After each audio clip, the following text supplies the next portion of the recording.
OncoPT, and welcome to this episode of the OncoPT podcast. Now, y'all know I love social media.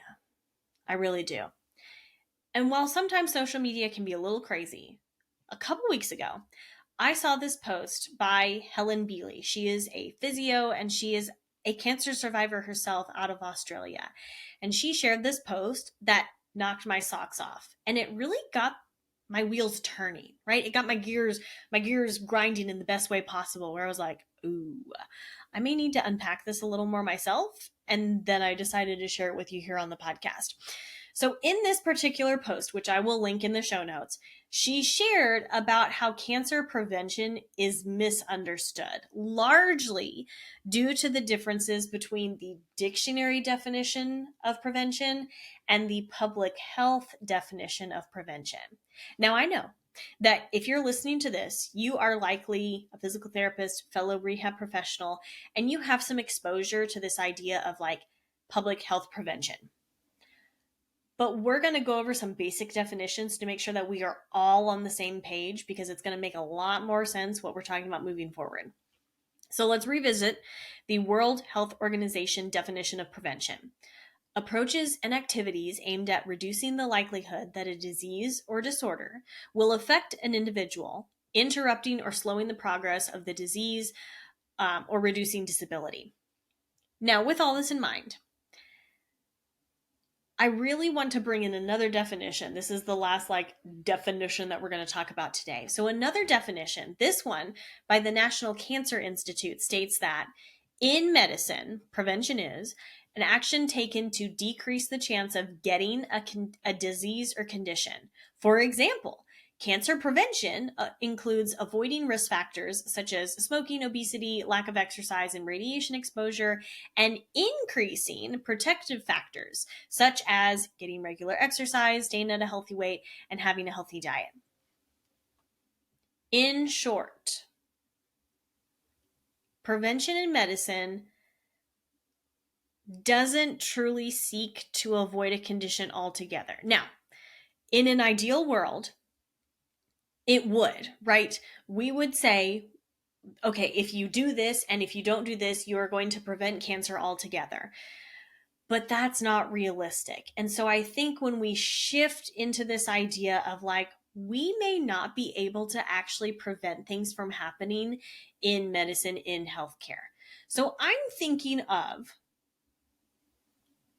if we're to go strictly with the dictionary definition of prevention, if I wanted to prevent a car accident, I would go to the middle of the field somewhere, 45 miles away from all roads and all cars, and I would never set foot in a car, and I would never set foot anywhere near a road ever, period. And then I could prevent myself from getting in a car accident.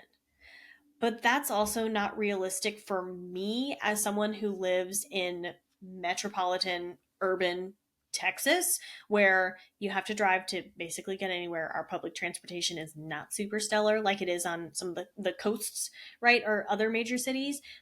You have to get in a car. And so for me, there is always a risk that a car accident could happen, right? Now I can engage in some prevention activities where I'm reducing my risk.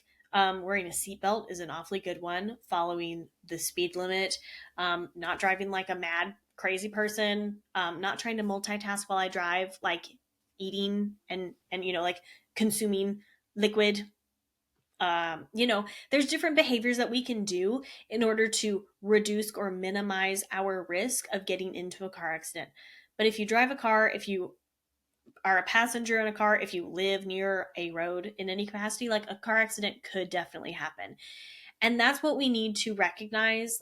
That's what we're talking about when it comes to truly cancer prevention, because it is not realistic for us to expect us and our patients to truly prevent cancer. Now, don't get me wrong. Like I said, there are definitely some unhealthy behaviors that we can avoid, and there are some healthy behaviors that we can implement in order to reduce our risk of cancer. But truly, it may not be entirely avoidable. But the way in which we learn about cancer and risk factors for cancer tends to put blame on that person. So for me, in college, so pre-physical therapy school in college, I was a kinesiology major and one of my minors was nutrition. And so we talked a lot about the role of exercise and nutrition and diet, physical activity in the development of various diseases, cancer included. And for me, and I'm sure it was probably very similar for you, is that cancer is framed, and I feel like one of two big categories, camps, I guess we could say. One is cancer is a disease of the old. I think we've all heard that at some point or another. And there's also a lot of risk factors associated with cancer. And so in school, which I recognize was a hot minute ago for me, things have changed slightly. We talked a lot about those personal risk factors like unhealthy diet, not eating enough fruits and vegetables, eating too much salty foods, eating too much unhealthy fats, etc. Whatever that looked like. Smoking, oh my God, we talked all about smoking, unhealthy weight, sedentary lifestyle, etc. We talked a lot about those and how those are behaviors that patients choose to participate in, and those are ultimately what lead to the development of cancer. When in fact, cancer development is extremely complicated. Like, we still have so much to learn about it. And if that was truly the case, then there would be a very specific patient population who developed cancer, and that patient population only would be the ones to develop cancer. Like, if that were the case, there wouldn't be any pediatric cancers, right? There wouldn't be any cancers happening in healthy young people. There wouldn't be cancers happening in old healthy people. Like, it just wouldn't happen. But you and I know that is not the reality. And so when we learn about cancer in this way of like, these are the risk factors and we need to decrease the risk factors and then we'll be good to go, that unintentionally shifts the blame, actually places blame on the patient to say like, this is your fault. And that is the worst thing and the last thing that we should be doing when it comes to working with our patients, especially in this public health domain. Whether or not you think about it, you as the physical therapist, as the rehab professional, are in public health. You may not think about it that way, but we're going to talk more in this episode about how exactly you are. And I think it really comes down to, we have to understand, you and me, I'm talking to you, come back to me here. You and me have to understand kind of this equation of cancer, right? Risk factors that I choose to participate in or choose not to participate in, such as like exercise, healthy eating, those have a role in this. But the equation of cancer development is so much more complicated than this and so much more multifactorial. For example, cancer equals genetics plus risk factors, environmental exposures, stress, and luck. And we could list out all kinds of things under each of those. But this is what I believe. This is what I've come to appreciate. This is what I've come to understand when it comes to cancer and cancer development. Sometimes cancer just happens. I have patients who are textbook perfect, healthy, and they still get cancer. Sometimes cancer just happens, and it sucks. Like, there's no sugar-coated way to put this, right? But even with the suckage of it all, that doesn't mean that we cannot work with and encourage our patients to participate in healthy behaviors to try and reduce their risk of cancer. And that's not just the first time around, right? That's maybe a second cancer. That is maybe a cancer recurrence. That is maybe cancer progression in some situations. In fact, I would argue you have an obligation and simultaneously an incredible opportunity to engage your patients in this kind of prevention. We oftentimes spend way more time with our patients than their oncologists do. Because of how the American healthcare system is set up, I know that my patients are very pressed for time when it comes to getting to speak with their oncologist, even the best well-intentioned oncologists. Like, our system is just not set up to support people getting the time that they need with their providers. I digress. But what that means is that me and you, as the physical therapist, often have a lot more time to chat with our patients. So instead of maybe chatting with them about the latest episode of The Real Housewives of whatever, or I'm trying to think of the car show that my brother-in-law watches. Doesn't matter. Like, instead of chatting with him about those things one day, maybe we're going to spend 10 to 15 minutes talking to our patients about insert healthy behavior here, insert risk factor here.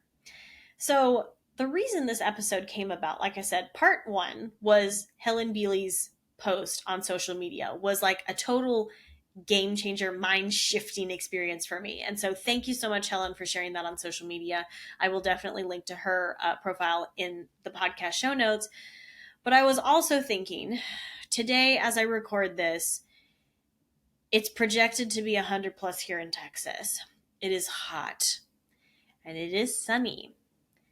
And so I decided to mesh these two things together. And we're going to talk about some maybe summertime specific cancer prevention strategies that you as the physical therapist, that you as the rehab professional can definitely engage your patients in order to help them take some control back, right? This isn't necessarily going to fix everything, but our patients really appreciate and enjoy when we talk to them about these things, because it shows them that we care and that we want them to be well. We want them to be happy, be healthy, and live their life.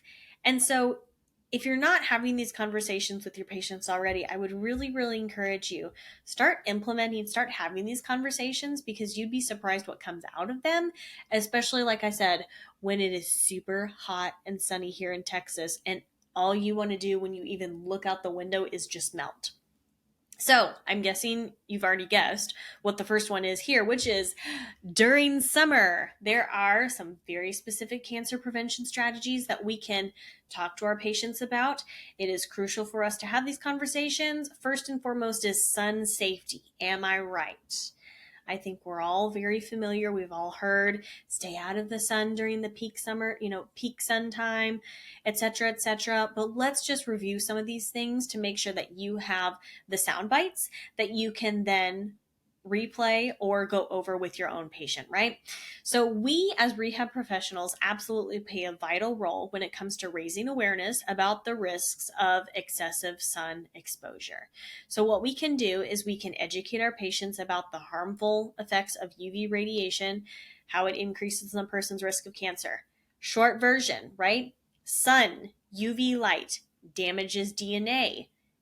Damaged DNA doesn't do what it's supposed to do.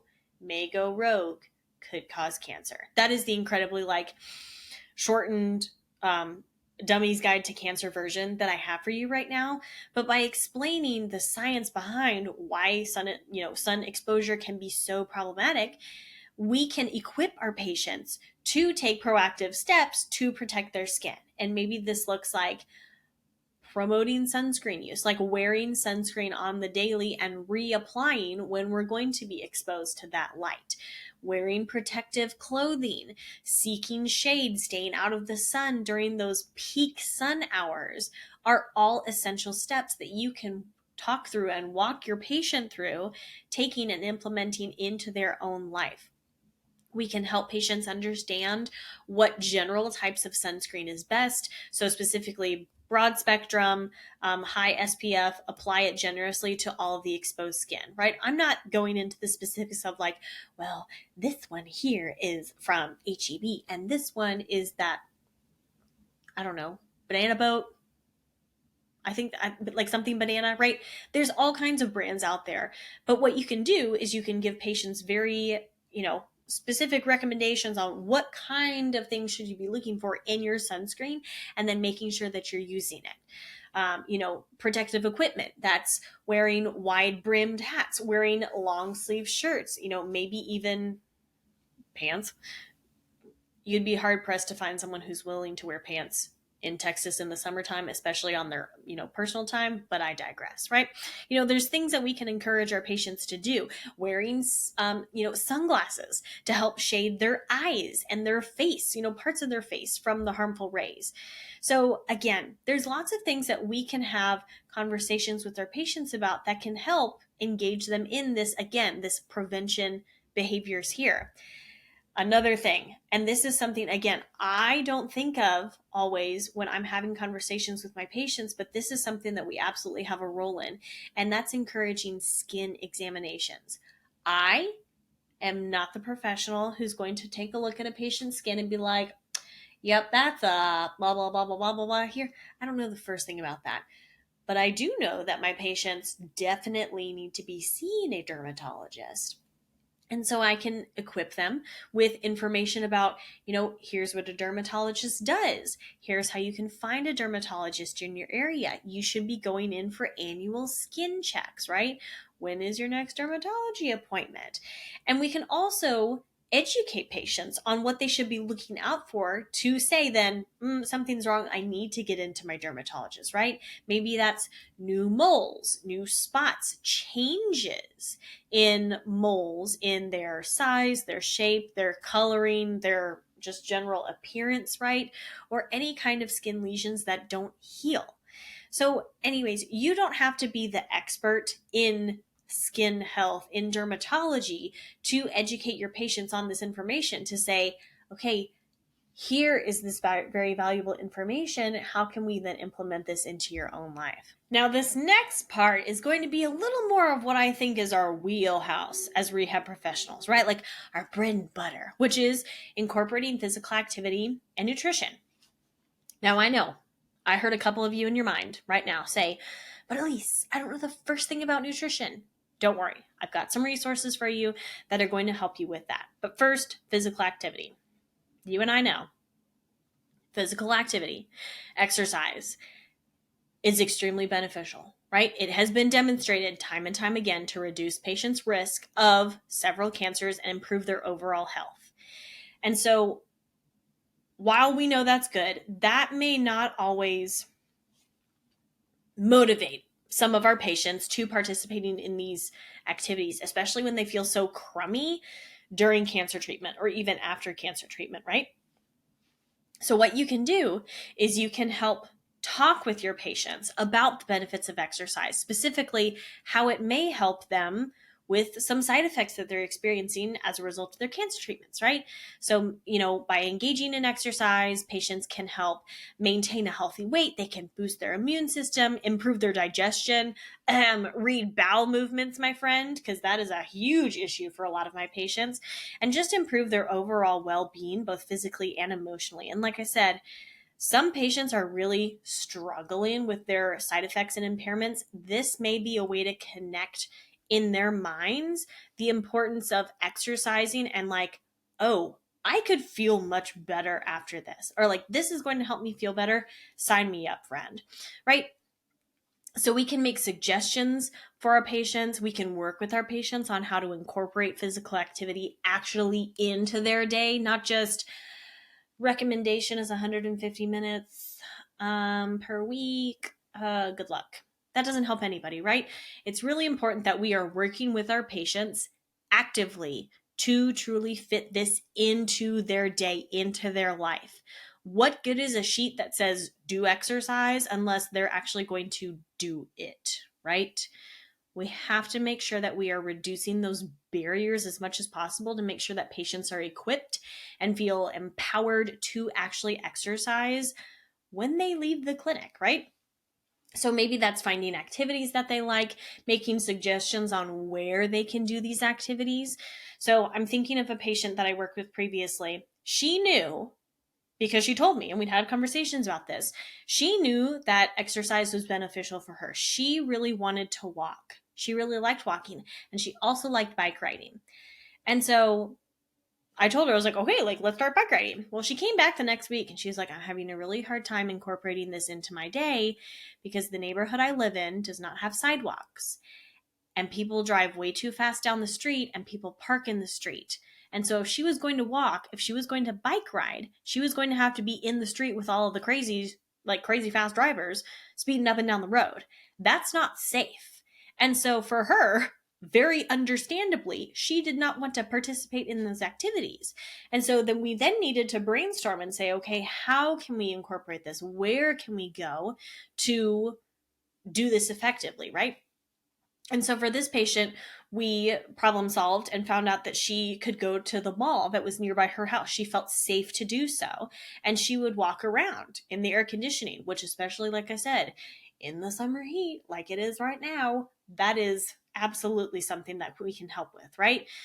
Connecting patients with different, maybe like neighborhood pools, if they would like to swim, if they're appropriate to swim.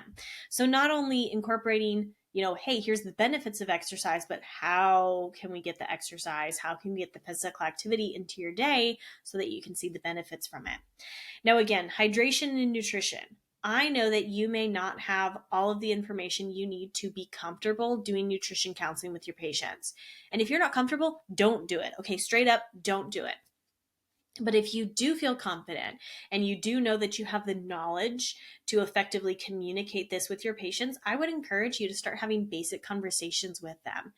If I identify that a patient needs more help, they need more help than what I can give, then I have a registered dietitian in my back pocket that I can pull out their card and say, we need to get you connected with insert RD here.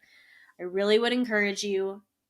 Registered dietitian is a licensed professional who has done a very specific schooling and experience hours to become a registered dietitian. Anyone can call themselves a nutritionist. I could call myself a nutritionist. My goddaughter, who is 1 year old, could call herself a nutritionist. There is no requirement. There is no definition associated with that term that indicates any kind of like standardization of practice. So I really would encourage you, especially with our oncology patients, you need to have a registered dietitian or 3 that you can refer patients to for comprehensive nutrition counseling and services. But what we can talk about with our patients, which is totally under our licensure, at least here in the state of Texas, is I can talk to them about the importance and benefits of consuming a lot of fruits and vegetables, a variety of food, making sure that we are intaking appropriate amounts of water for hydration, right? How can we incorporate maybe more protein into our diet? I do these things because I'm comfortable doing so and I have the knowledge to do so. Again, if you're not, that's okay. You don't have to be. But you need to have someone that you can connect your patients to receive that further education, again, to help them really incorporate this healthy diet, healthy eating patterns into their life. Now, the last little bit that we'll cover here are addressing lifestyle factors. We don't even need to say it, but we're going to say it here. You and I know that alcohol and tobacco use significantly contribute to cancer risk. And so we can have conversations with patients on the importance of balancing these things, right? Ideally, we are eliminating tobacco use altogether. Alcohol is something that is very pervasive in our culture. I myself enjoy my alcoholic beverages, but I also know that there's balance here. And so this needs to be done in a non-shameful way, right? This is not a place of judgment. This is a place of, I want to communicate this information to you and I want to understand where you're coming from so that we can have a beneficial and productive conversation. So maybe this is explaining the link between tobacco use, between alcohol use, and various cancers, right? How do those affect our bodies that can then predispose us or increase our risk potentially of developing cancer? Again, if you feel that you are not the person to have these conversations, I totally get it, friend. But if you identify that, you need to be able to connect the patient with the professional who can have those conversations with them, right? Maybe they require psychological support because there is, God, like there's so much to this. There's addiction. We know that, God, these things are like so addictive. And so does there need to be some level of psychological support? Who is a professional that we could bring in to help with that side of things?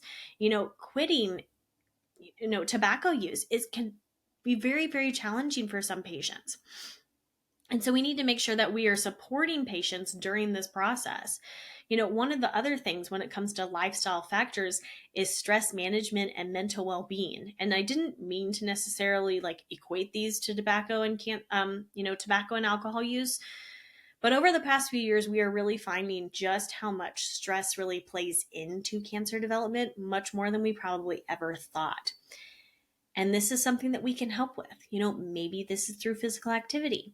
Maybe this person is participating in the appropriate amount of physical activity, but they're still really heckin' stressed because X, Y, and Z, right? Can I connect them with social work to help navigate some of the financial challenges that they're experiencing, right?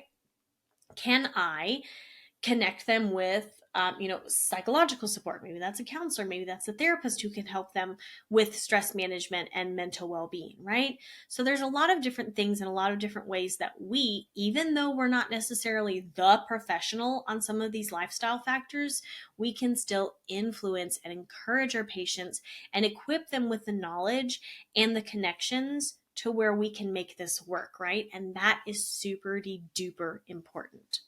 All in all, we play a really, really valuable role in cancer prevention, whether you've thought about it before or not. And so the onus is on us to make sure that we're using our time effectively to equip our patients with the information and the knowledge they need to make the best decisions for themselves, right? And that includes educating them on physical activity and healthy eating patterns and tobacco cessation, limiting alcohol use, skin health, right? We talked about skin cancer, sun protection earlier in this episode. We can be advocates for our patients in cancer prevention, but it takes effort, it takes time, it takes intention to make sure that we are doing that. And so I would really, really encourage you, start with 5 minutes at your next session with your patient. What can you do? What can you talk about? What can you educate about in that time period that can help that patient engage in more cancer prevention activities, right? We all want a world without cancer. I would love to quit cancer altogether, quit oncology, and become a pygmy goat farmer. This is my dream. I would love for that to happen. Until that happens, though, we're here. But I would love to get there at some point. And how we can start, you and me, as the physical therapist, even as an OncoPT already working in oncology, we can start by doing this. I'm really going to challenge you to do that. Thank you so much for listening to this episode.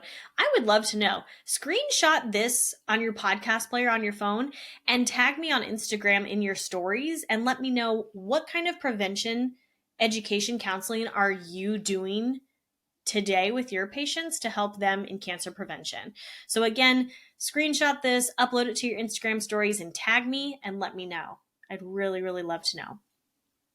Until next time, this is Elise with the OncoPT. And remember, you are exactly the physical therapist that your patients with cancer need. So let's get to work.